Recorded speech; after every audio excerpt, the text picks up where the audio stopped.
Medicine in 3 minutes, back here with another video, and today we're going to be talking about Down syndrome, or in other words, trisomy 21.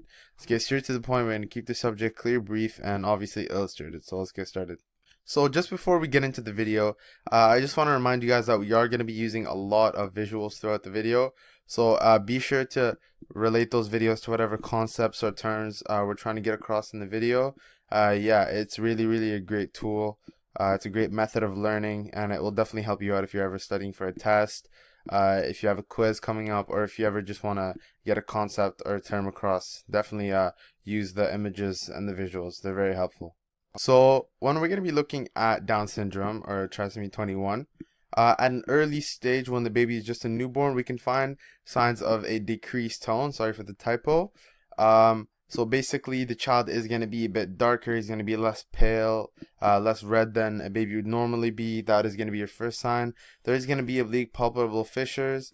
As you can see here, it's pretty self-explanatory. The distance is going to be much larger.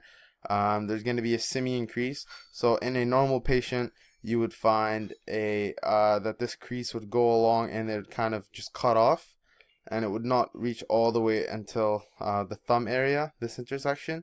While a baby with Down syndrome will generally have that crease go all the way across, and it will eventually collide with that corner. So that's going to be a pretty big indicator. Again, you will find big tongue white spots, and we're also going to find these spots called Brushfield spots going along and around the eyes, as you can see here in this pattern. There also will be likely a moderate mental retardation with speech and growth and fine motor delay. So those will be the main signs at an early age that you're dealing with Down syndrome. So don't forget to use these visuals as we go along with the video. If you ever need to relay the terms to an image or a visual reference, definitely use these images and these visuals. Okay, now when we are dealing with complications, there's going to be 5 general categories that we're going to find complications in.